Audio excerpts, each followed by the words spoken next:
Welcome friends, আশা করছি তোমরা সকলে ভালো আছো এবং সুস্থ স্বাভাবিক আছো। এর আগে আমরা একটা ম্যাথের ক্লাস করেছিলাম। আজকে আমি সেই ক্লাসটাকে একটু এক্সটেন্ড করে আজকে দ্বিতীয় পর্ব তোমাদের সঙ্গে আলোচনা করব। আজকের বিষয় হচ্ছে বৃত্ত। তো এই বৃত্ত নিয়ে আমি আলোচনা করব, এই কারণেই করব, তার কারণ হচ্ছে আমাদের প্রাইমারি স্কুলে যে শিক্ষকতা করব সেখানে কিন্তু কোনো সাবজেক্টে স্পেশালাইজেশন থাকে না।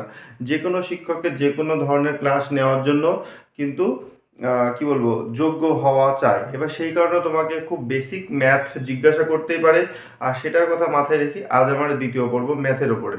তো এখানে আমি আজকে যেটা নিয়ে আলোচনা করবো সেটা হচ্ছে বৃত্ত।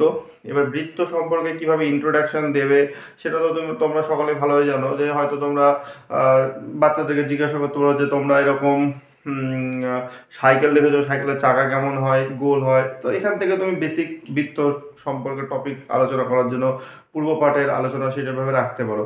এছাড়াও অনেক গোল জিনিস আছে, সেগুলো দিয়েও তুমি কিন্তু আলোচনা করতে পারো। তো সেইগুলোতে আমি যাচ্ছি না, আমি মূলত বৃত্ত সম্পর্কে একদম ডিটেলস যত কিছু আছে বৃত্তে সেটা আলোচনা করার চেষ্টা করছি।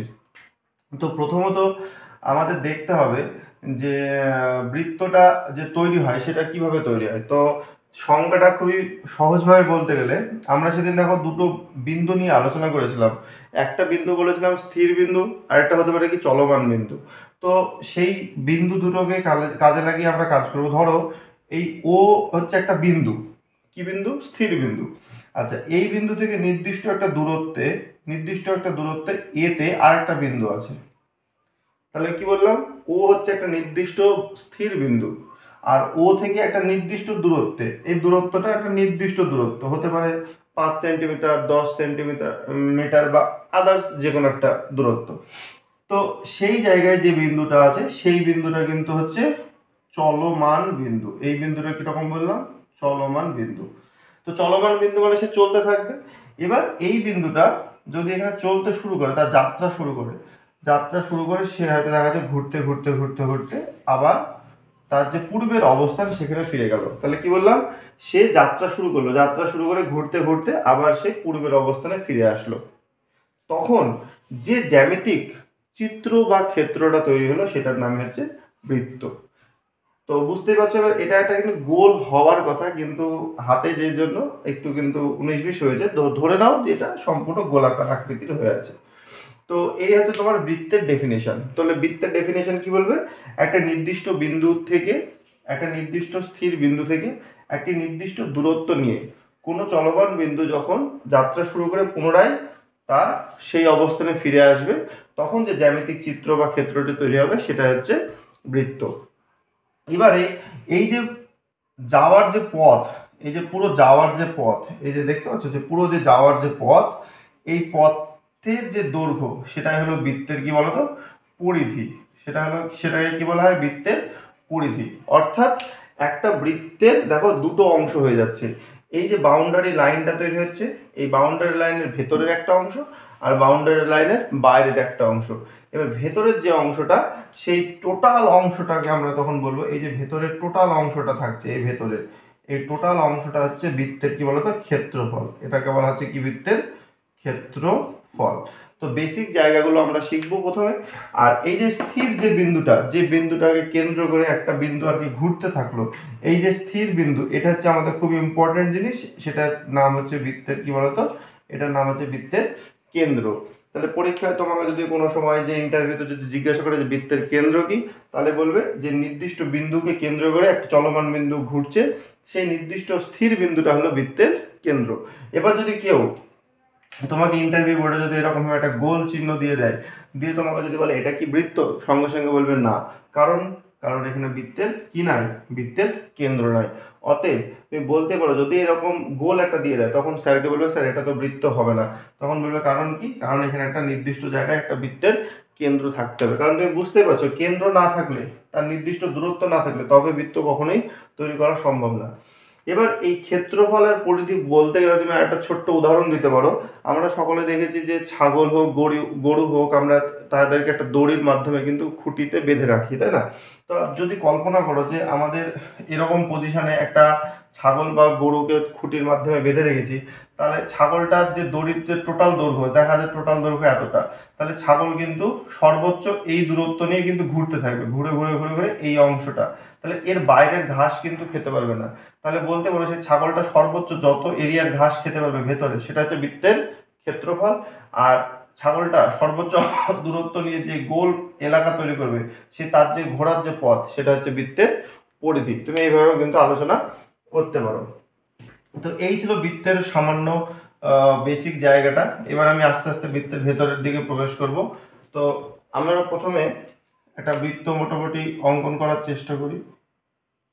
আচ্ছা, এটা যদি আমাদের বৃত্ত হয়, এটা আমরা বৃত্তের কি বললাম, এটাকে বললাম বৃত্তের কেন্দ্র। ঠিক আছে, আমরা কি করেছিলাম, এটার নাম দিয়েছিলাম ও, আর এখান থেকে একটা নির্দিষ্ট দূরত্ব নিয়ে যাচ্ছিল, তার নাম দিয়েছিলাম এ, তাই তো। এবারে আমাদের এই যে বৃত্তের কেন্দ্র থেকে স্থির বিন্দু থেকে চলমান বিন্দুর যে দূরত্ব, যে দূরত্বটা নিয়ে বৃত্তটা চারিদিক দিয়ে ঘুরলো, সেই দূরত্বটাকে বলা হচ্ছে কি ব্যাসার্ধ। তাহলে কি বললাম, ব্যাসার্ধ। সেটার নাম কি হলো আমাদের ও এ। এই যে ও এ দূরত্বটা, সেটা হচ্ছে বৃত্তের ব্যাসার্ধ। তাহলে তোমাদের যদি কেউ প্রশ্ন করে যে বৃত্তের ব্যাসার্ধের সংজ্ঞা কি, তাহলে বলবে বৃত্তের কেন্দ্র থেকে, দেখো বৃত্তের কেন্দ্র থেকে পরিধির ওপরে, এই পরিধি আমরা প্রথমেই বলে দিলাম যে এই যে দাগটা টানা হচ্ছে আউটলাইন, এটা হচ্ছে বৃত্তের পরিধি। তাহলে বৃত্তের কেন্দ্র থেকে পরিধির ওপর, বৃত্তের কেন্দ্র থেকে পরিধির ওপর যে কোনো বিন্দুর যে দূরত্ব, সেটা হচ্ছে কি বৃত্তের ব্যাসার্ধ। এবার তুমি কল্পনা করো, এই যে আউটলাইনটা আছে, সেই আউটলাইনে কিন্তু অসংখ্য কোটি কোটি, তুমি যা কল্পনা করো তার থেকেও বেশি কিন্তু বিন্দু আছে। তাহলে বৃত্তের কেন্দ্র থেকে ওই রকম যত বিন্দু তুমি পাবে, সব বিন্দু যোগ করলে যে দূরত্বটা পাবে, সেটা হচ্ছে বৃত্তের কি ব্যাসার্ধ। আশা করি তাহলে ব্যাসার্ধ ব্যাপারটা বোঝা গেল। আচ্ছা, ব্যাসার্ধর পরে আমরা যে জিনিসটা শিখবো, সেটার নাম হচ্ছে জ্যা, বর্গীর জয় জফলা আকার জ্যা। তো জ্যা জিনিসটা কি, তো জ্যা জিনিসটা বলছে এই যে বৃত্তের, আমরা ব্যাসার্ধ শিখলাম, বলছে বৃত্তের যে এই যে পরিধি আছে, ঠিক আছে, বৃত্তের এই যে পরিধি আছে, এই পরিধির ওপর যে কোনো তুমি দুটো বিন্দু নিলে ভালো করে বুঝে যাবে। ধরো তুমি এখানে একটা বিন্দু পি নিলে, এখানে একটা বিন্দু কিউ নিলে, তাহলে বৃত্তের ওপরে যে কোনো দুটো বিন্দু পি কিউ নিলে, এবার এই পি কিউকে তুমি যোগ করে দিলে, তাহলে তুমি যেটা পেলে সেটা হচ্ছে বৃত্তের পি কিউ হচ্ছে কি একটা জ্যা। অর্থাৎ তুমি যে কোনো জায়গা থেকে, তুমি ধরো এখানে একটা বিন্দু নিলে, এখানে একটা বিন্দু নিলে, হয়তো এটার নাম এস দিলে, এটার নাম টি দিলে, তাহলে এই এস টি হবে কি একটা জ্যা। তুমি হয়তো যে কোনো ভাবে নিতে পারো, তুমি এইভাবেও নিতে পারো, হয়তো তুমি এটার নাম দিলে আর, এটার নাম দিলে হয়তো এম, তাহলে এই আর বিন্দু থেকে এম বিন্দুর যে যোগফল, এই আর এমটা হচ্ছে কি বৃত্তের জ্যা। তাহলে জ্যা কি, জ্যা হচ্ছে বৃত্তের পরিধির ওপর, বৃত্তের পরিধির ওপর যে কোনো দুটো বিন্দুর সংযোজক সরল রেখাংশ। বৃত্তের পরিধির ওপর যে কোনো দুটো বিন্দুর সংযোজক সরল রেখাংশকেই বলছি কি আমরা জ্যা। আশা করছি বুঝতে পারলে। এবারে আমরা চলে আসবো আর একটা জিনিস, সেটা হচ্ছে জ্যায়ের পরে, সেটা হচ্ছে চাপ। চাপ জিনিসটা শিখবো। চাপ কি, এটা ধরো তোমার বৃত্ত, সেই বৃত্তটাকে দেখা যায় তুমি এখান থেকে একটা কিছু দিক কেটে দিলে, কেটে দিয়ে তুমি দেখা যাচ্ছে এরকম অংশ পাবে, তাই তো নাকি। এই যে জিনিসটা পেলে, এইটা হচ্ছে কি একটা চাপ, এটাকে বলা হচ্ছে কি একটা চাপ, এটাকে বলা হচ্ছে কি একটা চাপ। এই যে নাম দিচ্ছ, তুমি হয়তো নাম দিয়ে দিতে পারো, এখানে হয়তো তুমি এ নাম দিলে, এটা পি, এটা হয়তো বি দিলে, তাহলে এই এ পি বি একটা চাপ। হয়তো এটা কিউ নাম দিলে, তাহলে এটা হচ্ছে কি তোমার পি, এটা হয়তো আর দিলে, তাহলে পি কিউ আর একটা চাপ, এ পি বি একটা চাপ। বুঝতে পারলে। এবার চাপের আবার দুটো ভাগ আছে। দেখো এই চাপটা ছোট চাপ, এই চাপের দৈর্ঘ্যটা এই চাপের দৈর্ঘ্য থেকে ছোট, তখন এই যে ছোট চাপ আছে, তার নামের আগে চলে আসবে উপচাপ, তার নামের আগে চলে আসবে উপ। আর যেটা বেশি, তার নামের আগে চলে আসবে অধি। তার মানে বেশি, অধিক চাপ, বড় চাপ, তাই এটা হচ্ছে অধিচাপ, আর এটা হচ্ছে আমাদের কি উপচাপ। আশা করি বুঝতে পারলে। আচ্ছা, চাপের পরে চলে আসবো আমরা যে জিনিসটা, সেটাকে বলবো আমরা কি এবার ব্যাস। আমরা চলে আসবো ব্যাস। এবার আমরা এটা ধরো বৃত্ত, এটা বৃত্তের কেন্দ্র। আমরা সকলেই জানি, একটু আগে শিখলাম যে বৃত্তের যে কোনো পরিধির ওপর যে কোনো দুটো বিন্দুকে যদি আমরা যোগ করি, সেটার নাম হচ্ছে কি বৃত্তের জ্যা, তাই তো। এবারে একটু কল্পনা করে দেখো, যে ধরো এখানে একটা বিন্দু আছে, এটার নাম হচ্ছে পি, আর এখানে একটা বিন্দু আছে, এটার নাম হচ্ছে কিউ। কিন্তু বিন্দু দুটো যখন যোগ করা হয়েছে, সেই যোগফল যে সরল রেখাংশটা, সেই রেখাংশটা কোন দিক দিয়ে এসেছে, বৃত্তের কেন্দ্র দিয়ে এসেছে। তাহলে এবার দেখো, এই যে পি কিউটা পেলে, এই পি কিউটাও কিন্তু একটা জ্যা। তাহলে এই পিকিউ জ্যা আর এই এবি জ্যায়ের মধ্যে পার্থক্যটা কি না, তো এবি জ্যাটা বৃত্তের কেন্দ্র দিয়ে যায়নি আর পিকিউ জ্যাটা বৃত্তের কেন্দ্র দিয়ে গিয়েছে। তাহলে তুমি দেখো যখনই বৃত্তের কেন্দ্র দিয়ে যাবে তখন তুমি একটু আগে কি শিখেছিলে, বৃত্তের পরিধি থেকে কেন্দ্রের দূরত্বের নাম কি, বৃত্তের ব্যাসার্ধ। আবার এই কেন্দ্র থেকে পরিধির দূরত্ব, এটাও ব্যাসার্ধ। তাহলে এই ব্যাসার্ধকে তুমি যদি ছোট হাতের আর দাও তাহলে এটাও আর, ভালো করে বোঝা যাবে। তাহলে এই ও থেকে পি এর দূরত্ব ব্যাসার্ধ, ও থেকে কিউ এর দূরত্বটাও ব্যাসার্ধ। তাহলে তুমি এখানে কত পেয়ে গেলে, পি কিউ এর দৈর্ঘ্যটা 2r, ঠিক আছে।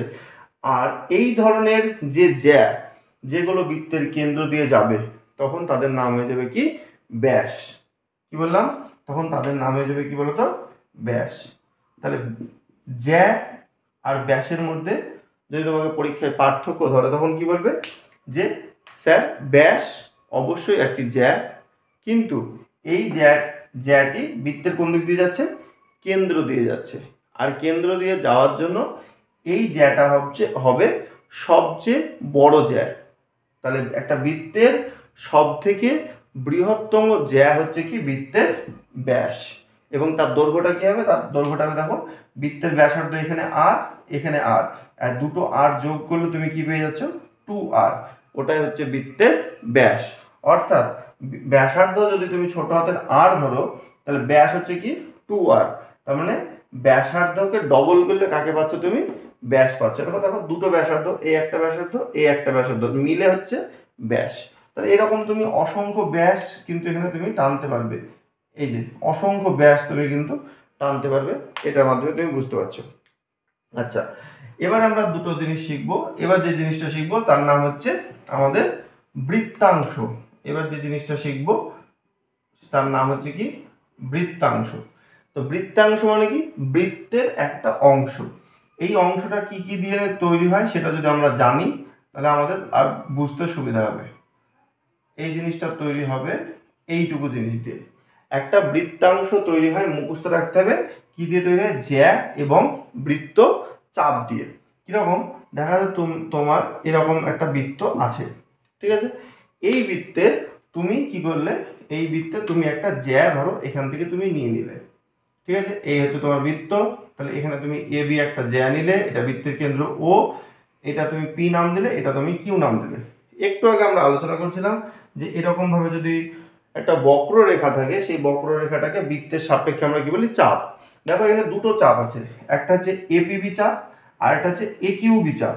এবার আমরা চোখে দেখি বুঝতে পারছি যে এপিবি চাপটা ছোট, তাই এপিবি চাপটার নাম হবে উপচাপ। আর একিউবি চাপটা বড়, তাই ওই চাপটার নাম হবে অধিচাপ। এবার দেখো যখনই তুমি এই চাপ এবং বৃত্তের মধ্যে একটা জ্যা নিয়ে নিয়েছো, দেখো এই জ্যাটা কিন্তু দুটো অংশে ভাগ করে দিচ্ছে পুরো বৃত্তটাকে। এই একটা অংশ আর এই ভেতরে আর একটা অংশ, বুঝতে পারছো? একটা হচ্ছে ছোট এই অংশ আর একটা ভেতরে আর একটা বড় অংশ, ঠিক আছে। এবার এই দুটো অংশ কার অংশ, না তো পুরো বৃত্তের একটা অংশ। যেমন আমরা ভগ্নাংশ পড়েছি, সম্পূর্ণ অংশের ভাঙা অংশ, ঠিক ওরকম একটা পুরো বৃত্তের দুটো অংশ পাচ্ছ, একটা ছোট অংশ একটা এই বড় অংশ। তখন এই যে বড় অংশটা পাচ্ছ, এই বড় অংশটার নাম হচ্ছে তোমার অধিবৃত্তাংশ। এই বড়টার নাম হচ্ছে অধিবৃত্তাংশ, আর এই ছোট বৃত্তাংশের নাম হচ্ছে আমাদের উপবৃত্তাংশ। আশা করি বুঝতে পারছো। তাহলে আমাদের বৃত্তাংশটা কি নিয়ে তৈরি হয়, জ্যা এবং বৃত্তচাপ নিয়ে। এবার জ্যাটা যেহেতু ছোট চাপ নিয়েছো উপচাপ, সেই জন্য এই বৃত্তাংশটা উপবৃত্তাংশ, আর এটা অধিচাপ নিয়েছি তাই এই বৃত্তাংশটা হচ্ছে অধিবৃত্তাংশ। তো এই ছিল তোমার বৃত্তাংশ। আচ্ছা, এবার যে জিনিসটা শিখবো সেটার নাম হচ্ছে আমাদের বৃত্তকলা। এবার যে জিনিসটা শিখবো তার নাম হচ্ছে বৃত্তকলা। আর বৃত্তকলা তৈরি করতে গেলে তোমার কি লাগবে, প্রথমে লাগবে একটা ব্যাসার্ধ, আবার লাগবে একটা ব্যাসার্ধ, আর একটা লাগবে তোমার বৃত্ত চাপ। তাহলে কতগুলো ব্যাসার্ধ লাগলো, দুটো ব্যাসার্ধ লাগলো, একটা বৃত্ত চাপ লাগলো। এবার তুমি যদি এখানে একটা বৃত্তকে কল্পনা করো, এটা যদি তোমার বৃত্তের ব্যাসার্ধ কেন্দ্র হয়, এটার নাম যদি ও হয়, এবার দুটো ব্যাসার্ধ লাগবে, দুটো ব্যাসার্ধ তুমি নিয়ে নাও, কারণ প্রথমে ডেফিনেশন অনুসারে এই একটা এ একটা বি, তাহলে দেখো ও এ বৃত্তের ব্যাসার্ধ, ও বি ও বৃত্তের ব্যাসার্ধ। আর একটা চাপ তুমি এই দুটো ব্যাসার্ধের মধ্যে নিয়ে নাও, এই চাপটার নাম দাও তুমি এপিবি চাপ, আর একটা এদিকে বড় চাপ নাও, এর নাম দিয়ে দাও তুমি একিউবি চাপ। এবার ভালো করে দেখো, দুটো কলা তৈরি হয়েছে, একটা হচ্ছে তোমার এই ভেতরের এই অংশটা, আর একটা এই বাইরেকার এই অংশটা, বুঝতে পারছো? একটা গোল বৃত্তকে তুমি যদি সুন্দর করে দুই দিক দিয়ে কেটে নাও তাহলে এরকম একটা খাঁজ তৈরি হবে, বুঝতে পারছো? এটাকে যদি তুমি কেটে পাশে মনে করো যে ছবি আঁকবো তাও হবে, এরকম এরকম একটা অংশ পাচ্ছ, আর একটা অংশ ধরে নাও মোটামুটি এরকম পাচ্ছ, ঠিক আছে? তাহলে যে বড় অংশটা পাচ্ছ সেটার নাম হচ্ছে বড় বৃত্ত কলা, আর ছোট যে অংশটা পাচ্ছ তার নাম হচ্ছে কি বলতো ছোট বৃত্ত কলা। তখন এই জিনিসটাকে বলা হচ্ছে কি ছোট বৃত্ত কলা, এটাকে বলা হচ্ছে ছোট বৃত্ত কলা, আর এটাকে তখন বলা হবে কি আমাদের বড় বৃত্ত কলা। তো এই ছিল মোটামুটি বৃত্তকলা সম্পর্কে ধারণা। তাহলে তোমাকে মাথার মধ্যে রাখতে হবে যে বৃত্তাংশ মানে জ্যা প্লাস বৃত্তচাপ, আর বৃত্তকলা মানে দুটো ব্যাসার্ধ এবং একটা বৃত্তচাপ। এই ছিল তোমার মোটামুটি বৃত্তকলা। এবার আরেকটা জিনিস আমরা অনেক সময় টেট বলো বা অনেক পরীক্ষায় বলো আমাদের একটা ভাষা ইউজ করা হয়, সেটা হচ্ছে কেন্দ্রস্থ কোণ এবং পরিধিস্থ কোণ, এই কথাটা খুবই ব্যবহার করা হয়। তাহলে একটা বৃত্ত আছে, ঠিক আছে, এই হচ্ছে বৃত্ত, তার বৃত্তের হচ্ছে কেন্দ্র হচ্ছে আমাদের এই। তাহলে কোনোভাবে যদি কোণটা কেন্দ্রে তৈরি হয়, হয় কোণ মানে কি হয় এই দিকের এই কোণটাকে বলছে, নাহলে এই দিকের এই কোণটাকে বলছে, এই দুটোর মধ্যে যে কোনো একটা হবে। তখন তোমার মাথার মধ্যে রাখবে যখন কেন্দ্রতে কোণ তৈরি হবে তখন এই কোণটার নাম হবে কি বলতো, এই কোণটার নাম হবে আমাদের কেন্দ্রস্থ কোণ। এই কোণটার নাম হবে কি কেন্দ্রস্থ কোণ, এই বাইরের দিকেরটা অথবা এই ভেতরেরটা। আর আরেকটা হচ্ছে পরিধিস্থ কোণ, পরিধিস্থ মানে এই অবশ্যই কোণটা তৈরি হবে কোথায়, এই পরিধির ওপর কোনো একটা বিন্দুতে, এরকম। ধরো এটা তোমার কেন্দ্রস্থ কোণ আর এইটা হচ্ছে তোমার পরিধির ওপর তৈরি হলো, তখন এই কোণটার নাম হবে কি বলতো পরিধিস্থ কোণ। পরিধির ওপর তৈরি হচ্ছে তাই এর নাম হচ্ছে পরিধিস্থ কোণ। এই কোণটাকে আবার বলা হয় বৃত্তস্থ কোণ, এটার নাম হচ্ছে কি বৃত্তস্থ কোণ। বৃত্তস্থ কোণ মানে কি বৃত্তের ওপর অবস্থিত কোণ, বৃত্তের ওপর অবস্থিত কোণ, তাই এর নাম হচ্ছে বৃত্তস্থ, বৃত্তের ওপর অবস্থিত, তাই এটার নাম হচ্ছে বৃত্তস্থ কোণ। এটা তোমাকে জানতে হবে। আচ্ছা, বৃত্ত সম্পর্কে আরেকটা জিনিস জানতে হবে, সেটা হচ্ছে এক কেন্দ্রীয় বৃত্ত। দেখবে আমরা অনেক সময় ছোটবেলায় খেলা করেছি যে এই রুল কম্পাস আছে, রুল কম্পাসটাকে একটু ছোট করে এরকম বৃত্ত করলাম, যে এই জায়গাটাতেই পয়েন্ট রেখে রুল কম্পাসটাকে একটু বড় করলাম, বড় করে আবার ঘুরিয়ে দিলাম, আবার ঘুরিয়ে দিয়ে দেখা যাচ্ছে আবার একটা বৃত্ত পেলাম, ঠিক আছে? রুল কম্পাসটাকে আবার এখানে রেখে আর একটু বড় করলাম, দিয়ে আরেকবার ঘুরিয়ে দিলাম, আরেকবার ঘুরিয়ে দেখা যাচ্ছে আর একটা বৃত্ত পেলাম, এভাবে দেখা যাচ্ছে আরেকবার ঘুরিয়ে দিলাম, তখন দেখা যাচ্ছে আর একটা বৃত্ত পেলাম। তো একটু কল্পনা করে দেখো, প্রত্যেকটা বৃত্তর যে কম্পাসটার আমি লোহার অংশটা রেখেছি সেটা কিন্তু একটা নির্দিষ্ট জায়গায় রেখেছি, তাহলে এখানে কিন্তু কেন্দ্রটা কি, কেন্দ্রটা হচ্ছে স্থির। তাহলে এখানে চেঞ্জ হচ্ছে কি, ভেতরের বৃত্তটার ব্যাসার্ধ এইটুকু, তারপরের বৃত্তটার ব্যাসার্ধ এতটুকু, তারপরেরটা আরেকটু বাড়লো, তারপরেরটা আরেকটু বাড়লো, ব্যাপারটা বুঝতে পারছো?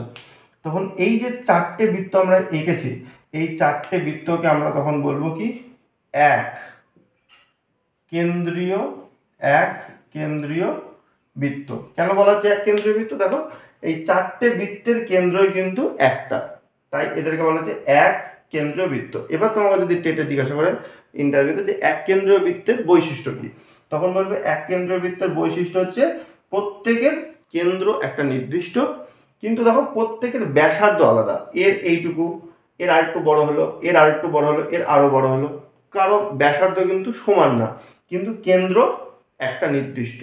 এই ধরনের বৃত্তকে বলা হচ্ছে কি এক কেন্দ্রীয় বৃত্ত। আচ্ছা, এবার আমরা আরেকটা বৃত্ত শিখব, তার নাম হচ্ছে সর্বসমবৃত্ত। তার নাম হচ্ছে কি বললাম সর্বসমবৃত্ত।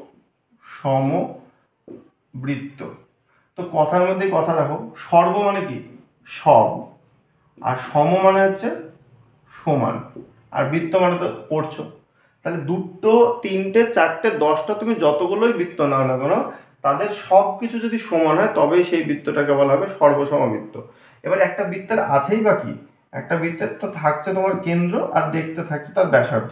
তো তুমি যদি এরকম অনেকগুলো বৃত্ত তুমি এখানে আঁকতে পারো, এরকম অনেকগুলো তুমি বৃত্ত এঁকে নিলে, দেখা যাচ্ছে এর ব্যাসার্ধ 5, এরও ব্যাসার্ধ 5, এরও ব্যাসার্ধ 5, তুমি দেখা যাচ্ছে পরপর তিনটে বৃত্ত আঁকলে যাদের কেন্দ্র আলাদা আলাদা জায়গায় তুমি ছবি আঁকছো, আলাদা আলাদা কেন্দ্র, কিন্তু তাদের প্রত্যেকের ব্যাসার্ধ কত দেখা যায় 5 সেমি করে। তাহলে ব্যাসার্ধ যদি 5 সেমি হয়, এটাও যতটুকু দেখতে, এও ততটুকু দেখতে, এও ততটুকু দেখতে, তাহলে এদের সব কিছু কি হলো সমান হয়ে গেল। তখন এই বৃত্তগুলোকে বলা হবে কি সর্বসমবৃত্ত। তাহলে সর্বসমবৃত্তের সঙ্গে এক কেন্দ্রীয় বৃত্তের পার্থক্য কি, সর্বসমবৃত্ততে কেন্দ্রগুলো আলাদা কিন্তু ব্যাসার্ধ সমান। আর এক কেন্দ্রীয় বৃত্ততে কি দেখলাম, কেন্দ্রটা একটা নির্দিষ্ট জায়গায় কিন্তু ব্যাসার্ধগুলো আলাদা আলাদা, এই পার্থক্যটা ধরতে পারে। আচ্ছা, তারপর চলে যাও আমাদের পরবর্তীতে, সেটা হচ্ছে আরেকটা জিনিস আমরা জানবো, সেটা হচ্ছে অন্তর্বৃত্ত আর পরিবৃত্ত। অন্তর্বৃত্ত আর পরিবৃত্ত সম্পর্কে কি বলছি, একটা হচ্ছে অন্তর্বৃত্ত আর একটা শিখবো আমাদের পরিবৃত্ত। অন্তর্বৃত্তটা কি, অন্তর্বৃত্ত হচ্ছে ধরো সেটা হতে পারে তোমার একটা ত্রিভুজ আছে, ধরো এই ধরো ত্রিভুজ, ত্রিভুজের ভেতরে ধরো তুমি একটা বৃত্ত নিয়েছো, বা দেখা যাচ্ছে তোমার একটা চতুর্ভুজ আছে, ওই চতুর্ভুজের ভেতরে তুমি একটা বৃত্ত নিয়েছো। তাহলে যে কোনো একটা চিত্র আছে, সেই চিত্রের ভেতরে যদি কোনো সময় বৃত্ত থাকে, সেই ভেতরে থাকার জন্য সেই বৃত্তগুলোকে বলা হবে কি অন্তর্বৃত্ত। আর পরিবৃত্ত মানে কি, পরিবৃত্ত মানে এর উল্টোটা, আমি লাল কালি দিয়ে দেখাচ্ছি। পরিবৃত্ত মানে ধরো একটা ত্রিভুজ আছে, তো ত্রিভুজের বাইরে দিয়ে যদি যায় তখন সেটা হবে কি আমাদের পরিবৃত্ত। চতুর্ভুজ আছে, চতুর্ভুজের দেখা যাচ্ছে বাইরে দিয়ে গেল, চারটে শীর্ষবিন্দু দিয়ে গেল, তখন সেটা হবে কি আমাদের পরিবৃত্ত। তো আশা করি বুঝতে পারলে। আচ্ছা, এবার আমরা আর দুটো একটা জিনিস আলোচনা করবো, তাহলেই হয়ে যাবে। সেটা হচ্ছে ধরো খুবই গুরুত্বপূর্ণ একটা জিনিস, তোমাকে একটা নির্দিষ্ট বিন্দু দিয়ে দিল ইন্টারভিউতে, দিয়ে তোমাকে জিজ্ঞাসা করলো যে এই বিন্দুটা দিয়ে তুমি কতগুলো বৃত্ত আঁকতে পারবে। তাহলে আমরা সবাই জানি একটা নির্দিষ্ট বিন্দু দিয়ে কিন্তু অসংখ্য সরলরেখা যেতে পারে, অসংখ্য কোটি কোটি সরলরেখা যেতে পারে। ঠিক সেরকম ভাবে একটা নির্দিষ্ট বিন্দু দিয়েও কিন্তু তুমি অনেক অনেক বিন্দু, অনেক অনেক বৃত্ত কিন্তু তুমি পাস করাতে পারবা। জাস্ট কল্পনা করো তুমি এরকম ভাবে কত বৃত্ত আঁকতে পারবা। একটা নির্দিষ্ট বিন্দু দিয়ে শুধু ব্যাসার্ধ বড় করতে করতে চলে যেতে হবে, আর ওই বিন্দুটাকে ফিক্সড রাখতে হবে। তাহলে বুঝতে পারছো একটা বিন্দু দিয়ে কতগুলো বৃত্ত আঁকতে পারবে, মানে অসংখ্য বৃত্ত কিন্তু তুমি আঁকতে পারবে। এবার তোমাকে যদি প্রশ্ন দেয় যে একটা বিন্দু না দিয়ে তোমাকে যদি বলে যে আমি এরকম দুটো বিন্দু দিলাম, তাহলে তুমি কতগুলো বৃত্ত আঁকতে পারবে। তাহলে এই দুটো বিন্দু যদি তোমাকে দিয়ে দেয়, তাহলে এই দুটো বিন্দুর নিয়ম হচ্ছে এই দুটো বিন্দুকে যোগ করতে হয়, যোগ করে তাকে লম্ব সমদ্বিখণ্ডিত করতে হয়, ঠিক আছে, লম্ব সমদ্বিখণ্ডিত করতে এরকম ভাবে। তখন এই বিন্দুটাকে নিয়ে এই এখান থেকে এইটুকু এটাকে কেন্দ্র করে আর এইটুকুর বৃত্তচাপ নিয়ে তুমি যদি এইভাবে ঘোরাও, ব্যাসার্ধ নিয়ে ঘোরাও, তখন দেখবে বৃত্তটা এইভাবে এই দুটো বিন্দুকে কেন্দ্র করে চলে যাবে। তাহলে এই দুটো বিন্দুতে তুমি কটা বৃত্ত পেলে, একটা পেলে। আবার এই মাপটা যদি সমান করে নাও, তখন দেখবে ওপর দিকে আর একটা বৃত্ত পাবে এরকম ভাবে, এই দুটো বিন্দু দিয়ে এরকম ভাবে একটা যাবে, তিনটে হলো। আর আরেকটা হবে তোমার এইভাবে যাবে, এই দুটো হলো আর এই একটা হলো, এইভাবে যাবে। তাহলে মোট কটা পাবা, তিনটে পাবা। তাহলে প্রথমে কি বললাম, এটা তোমার একটা, আর এ একটা দুটো, আর এ একটা তিনটে। তাহলে তোমাকে যদি দুটো বিন্দু দেয়, তাহলে সেই দুটো বিন্দুতে তুমি কতগুলো বৃত্ত আঁকতে পারলে, একমাত্র তিনটে বৃত্ত আঁকতে পারলে। এই বিষয়টা কিন্তু মাথায় রাখবে।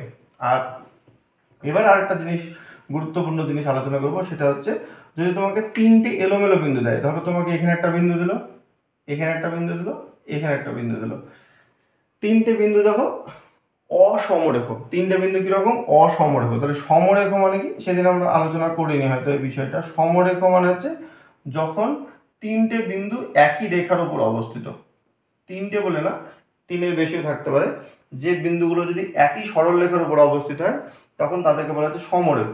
আর এখানে যেটা আছে দেখো, এই দুটো যোগ করলে তুমি এই দুটো বিন্দু এই সরলরেখার উপর আছে, দেখো এটা নাই। তুমি যদি এই দুটো যোগ করো, তাহলে এই দুটো বিন্দু এই সরলরেখার উপর আছে, ওইটা নাই।